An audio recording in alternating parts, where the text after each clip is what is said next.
بسم اللہ الرحمن الرحیم۔ بسم اللہ الرحمن الرحیم والصلاة والسلام علی اشرف الانبیاء والمرسلین وعلی آلہ وصحبہ اجمعین، اما بعد۔ عزیز علماء کرام، سبق نمبر 27 پڑھیں گے، کتاب الطہارہ، باب الاستبراء من البول، حصہ 2 میں انشاءاللہ آج پڑھیں گے۔ کچھ حصہ ہم نے اس باب کا ما قبل میں پڑھ لیا تھا۔ سبق کے موضوعات آپ کے سامنے اسکرین پر موجود ہیں۔ ان میں سے کچھ موضوعات ہم گزشتہ سبق میں پڑھ چکے ہیں، جو موضوعات رہ گئے تھے انشاءاللہ وہ آج کے اس سبق میں ہم پڑھ لیں گے۔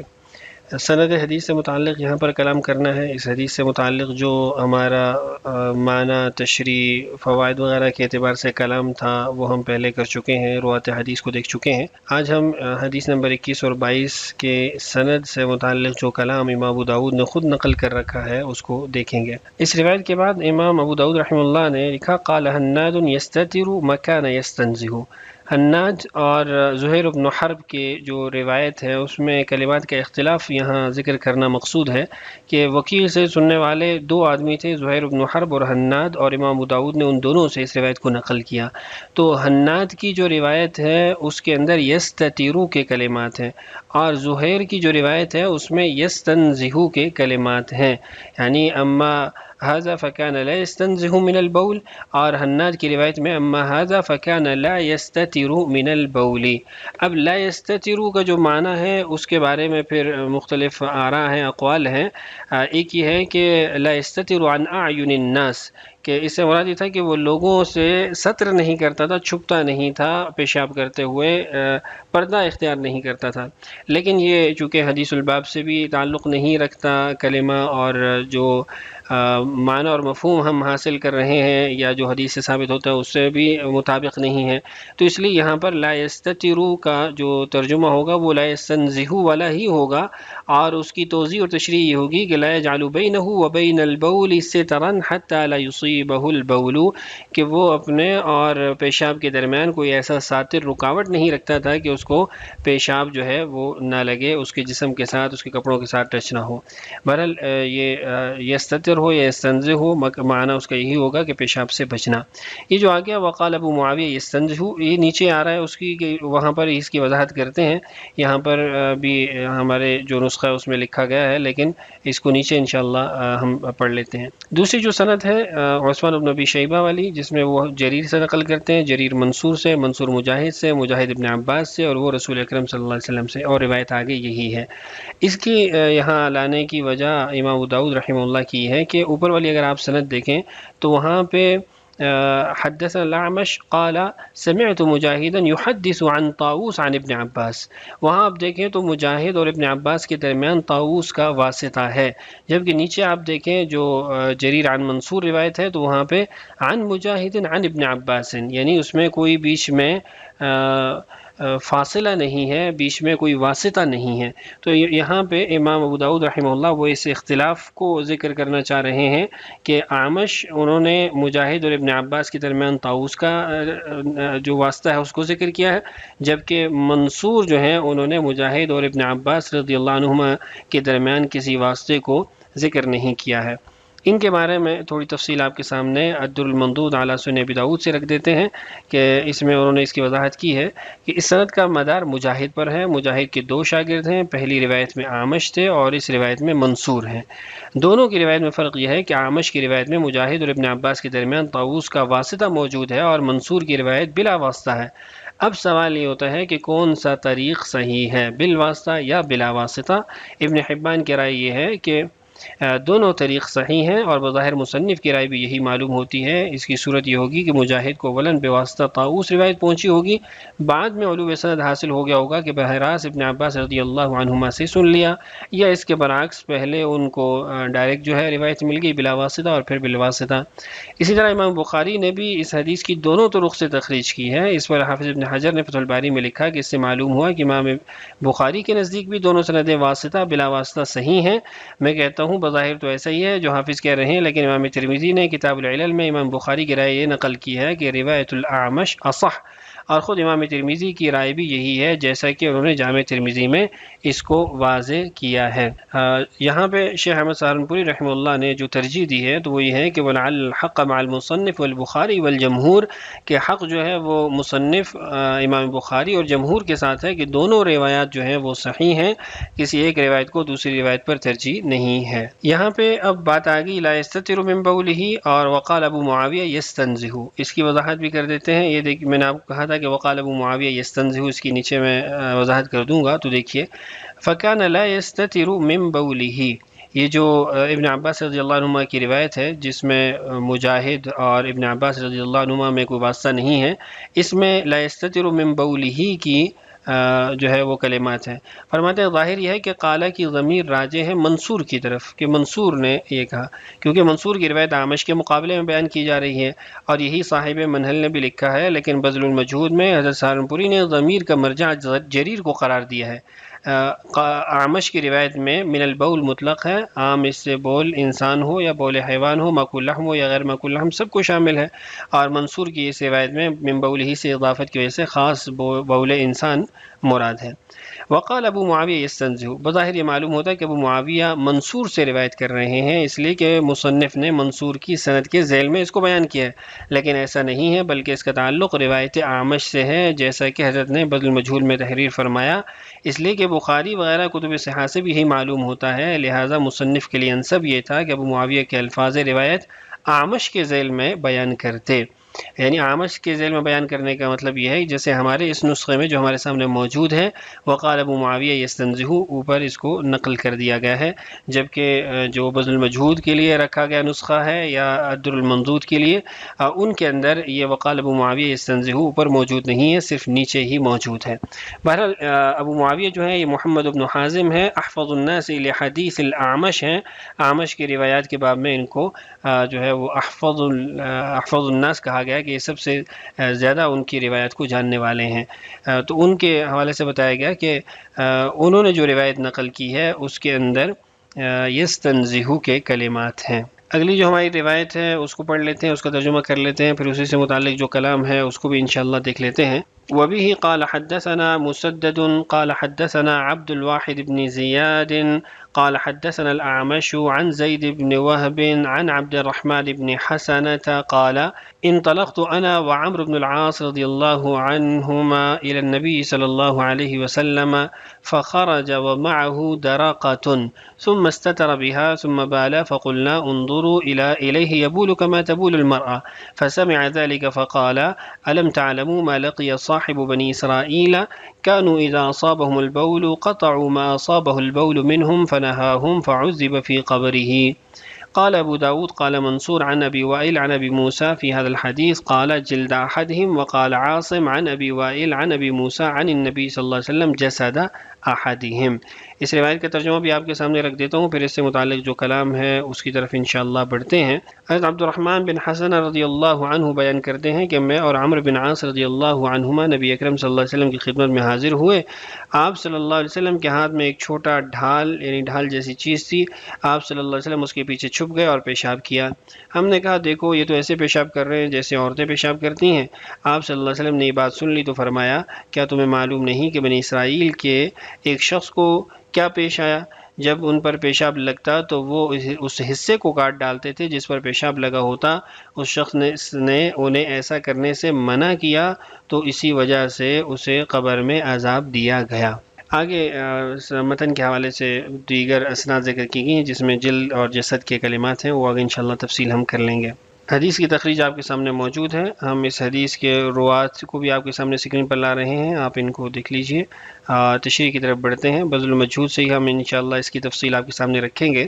متن میں تھا فقلنا، ہم نے کہا، یعنی جو انطلقت انا وعمر بن العاص، جو عبد الرحمن بن حسنہ اور دوسرے جو ان کے ساتھ عمرو بن عاص تھے، وہ کہتے ہیں ہم نے کہا۔ اور مسند احمد کی جو روایت ہے اس میں فقال بعض القوم، کچھ لوگوں نے کہا، اور نسائی کی روایت میں یہ بھی یہی ہے، اور ابن ماجہ جیسے کہ روایت میں فقال بعضهم کی کلمات ہیں. فعلى هذه الروایات القائل لهذا الكلام اللاتي بعض القوم لا هذان.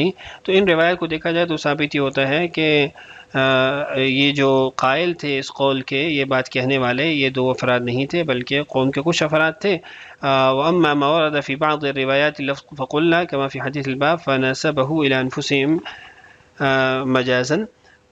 فرماتے ہیں کہ جو بعض روایات کے اندر فقلنا کے کلمات ہیں، جیسے کہ حدیث باب کے اندر بھی ہیں، تو یہ انہوں نے مجازن اپنی طرف نسبت کر لی، وگرنہ کچھ لوگوں نے جو وہاں تھے انہوں نے یہ بات کہی. انظروا الیہ، یعنی رسول اکرم صلی اللہ علیہ وسلم کی طرف دیکھو کہ آپ ایسے پیشاب کر رہے ہیں جیسے عورت پیشاب کرتی ہے. اور احمد کی روایت میں ہے کہ یبول رسول اللہ صلی اللہ علیہ وسلم کما تبول المرأة، یعنی ان کو حیرت ہوئی، یعنی یبول جالسن، بیٹھ کے پیشاب کر رہے ہیں، جبکہ عرب کی عادت یہ تھی کہ وہ کھڑے ہو کے پیشاب کرتے تھے.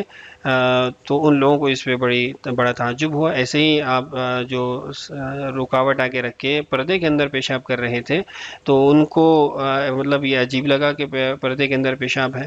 اور یہ دونوں وجہ بھی ہو سکتی ہیں، کھڑے ہونے میں بھی انہوں نے تعجب کیا ہو، اور انہوں نے ایسے مطلب پردے کے اندر پیشاب کرنے پہ بھی تعجب کیا ہو، اور ان دونوں وجوہات کی تشبیہ دی گئی ہو عورت کے پیشاب کرنے کے ساتھ. فإن كان هذا القول صدر منهما وهما كانا مسلمين صحابيين فلا يكون على وجه الطعن والتنقيس. یہ بڑا اہم نقطہ ہے.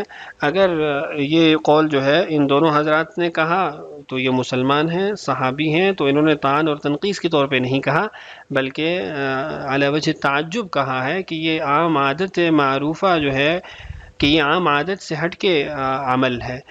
ولیکن کان فی صورت الطعن والاعتراض، لیکن کلمات کچھ ایسے تھے جس سے ظاہری طور پہ طعن اور اعتراض محسوس ہوتا تھا. قال العینی فی شرحہ علی البخاری وهذا القول وقع منہما من غیر قصد.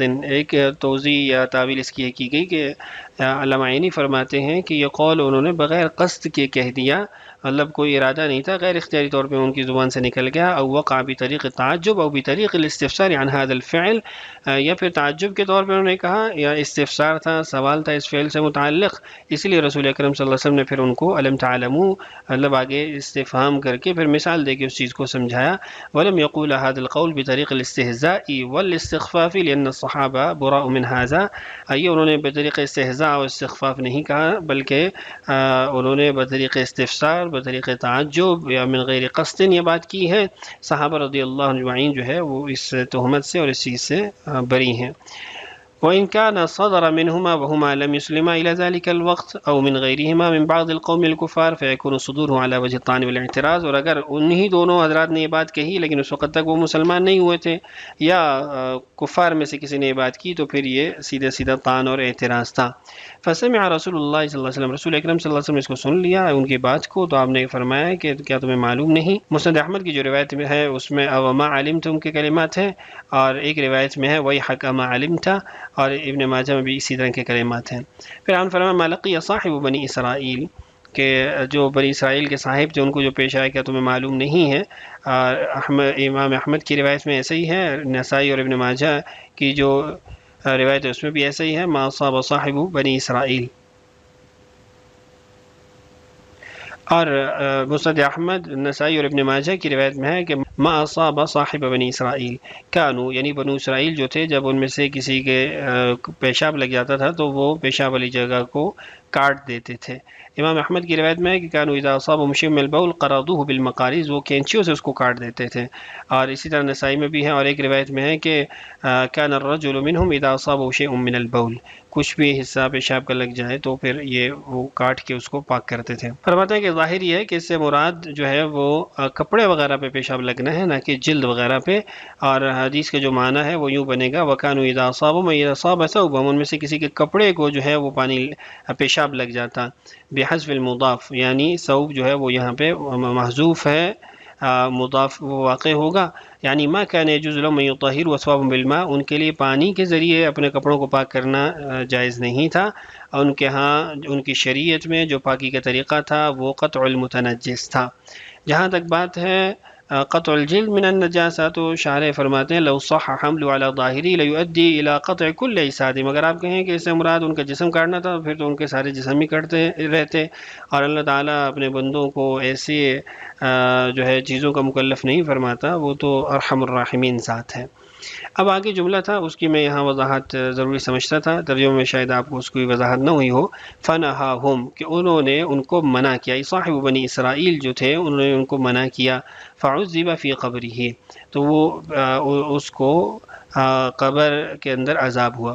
یہ جو رسول اکرم صلی اللہ علیہ وسلم کا جواب تھا اس کا محاصل یہ ہے کہ انما فعلته من البول جالسا لاجل التنزه من البول او التستر بالدرقة امر شرعي كما كان قطع المتنجس بالبول في بني اسرائیل امرا شرعيا.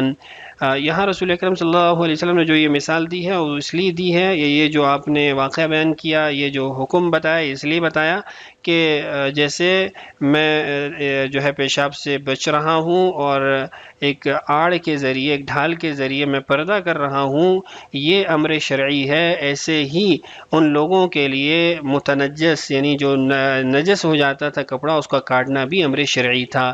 فَكَمَا عُذِبَ النَّاهِي عَنِ الْأَمْرِ الشَّرْعِيِّ الَّذِي هُوَ الْقَطْعُ جیسے ان لوگوں کو منع کرنے والا کپڑے وغیرہ کاٹنے سے، جیسے ان لوگوں کو جو شخص منع کر رہا تھا کپڑا کاٹ کے پاک کرنے کو، اس کو عذاب دیا گیا قبر میں، ایسے ہی اس عمل سے بھی روکنے والے کو قبر کا عذاب ہوگا، یعنی تستر اور التنزہ من البول سے روکنے والے کو بھی عذاب ہوگا، وہ بھی مستحق عذاب ہو جائے گا.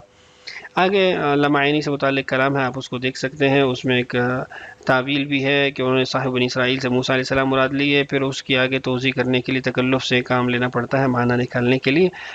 صاحب بذل المجہود نے ان پر تعجب کیا کہ انہوں نے ایک ایسے معنی نکالا ہے. ایک بار پھر روایت دیکھ لیجیے تاکہ اب معنی آپ کے لیے واضح ہو جائے کہ فنہاہم اس نے ان کو منع کیا، یعنی اس آدمی نے ان لوگوں کو منع کیا کس چیز سے کہ اپنے کپڑے وغیرہ نہ کاٹو جو جس پہ پیشاب لگ جائے، تو اس منع کرنے پر اس کو قبر میں عذاب دیا گیا. سند اور متن سے متعلق کچھ کلام آپ کے سامنے رکھ دیتے ہیں جو امام داؤد نے یہاں نقل کیا، مختلف انہوں نے اسناد آگے نقل کر کے متن کے کلمات مختلف نقل کیے. قال ابو داؤد قال منصور عن ابی وائل، آگے ان کے حالات موجود ہیں. عن ابی موسیٰ فی هذا الحدیث جلد احدہم وهكذا فی صحیح مسلم، صحیح مسلم میں بھی یہ روایت اس طرح آئی ہے بروایت جریر عن منصور عن ابی وائل جلد احدہم کے کلمات ہیں، اور بخاری کی جو روایت ہے شعبہ عن منصور عن ابی وائل سے اس میں ثوب احدہم ہے. اسی طرح وقال عاصم عن ابی وائل عن ابی موسیٰ عن النبی صلی اللہ علیہ وسلم قال جسد احدہم. تو یہ جو جلد احدہم، ثوب احدہم، جسد احدہم، جلدہم، یہ جو کلمات ہیں یہ جو بیان کیا مصنف نے یہاں پر، اس سے ان کی غرض یہ ہے کہ یہ واضح کیا جائے کہ سند حدیث بھی مختلف آئی ہے اور اس کا متن بھی اس سند کے ساتھ مختلف آیا ہے. آگے اس کی تفصیلات یہاں موجود ہیں کہ اس جلد احدہم یا جسد احدہم آپ اس کو نوٹ کر سکتے ہیں. وقت ہمارا بڑھ رہا ہے، میں آخر میں اس کا خلاصہ آپ کے سامنے رکھ دیتا ہوں کہ یہ جو جہاں جہاں پر جلد جسد کے کلمات آئے ہیں یہ روایت بالمعنی کی وجہ سے شاید اس میں تبدیلی ہوئی ہے. جو صحیح حکم ہے یا جو صریح طور پہ ثابت شدہ حکم ہے بخاری کی روایت اور دیگر روایات سے، وہ ثیاب کپڑے سے متعلق ہے کہ کپڑے کو کاٹا جاتا تھا نہ کہ جسم اور جسد کو. مزید جو اس کی تفصیل ہے وہ آپ کے سامنے اسکرین پر موجود ہے، آپ اس کو دیکھ سکتے ہیں. فوائد و تشریح روایت سے ثابت ہونے والے آپ کے سامنے اسکرین پر موجود ہیں، ان کو بھی آپ دیکھ لیجئے. میں نے یہاں آپ کی اسکرین پر رکھ دی ہیں، پڑھنے کا وقت نہیں ہے. آگے خلاصہ دونوں ویڈیوز کا آپ کے سامنے موجود ہے، اس کو بھی آپ نوٹ کر سکتے ہیں. ہمارے دونوں ویڈیوز سے متعلق سوالات بھی آپ کے سامنے اسکرین پر موجود ہیں، ان کے جوابات آپ کمنٹ سیکشن میں دے سکتے ہیں. اللہ تعالی ہم سب کا حامی و ناصر ہو. اگلی ویڈیو میں انشاءاللہ ہم باب البول قائما کو پڑھنے والے ہیں. اللہ تعالی ہم سب کا حامی و ناصر ہو. السلام علیکم ورحمۃ اللہ وبرکاتہ.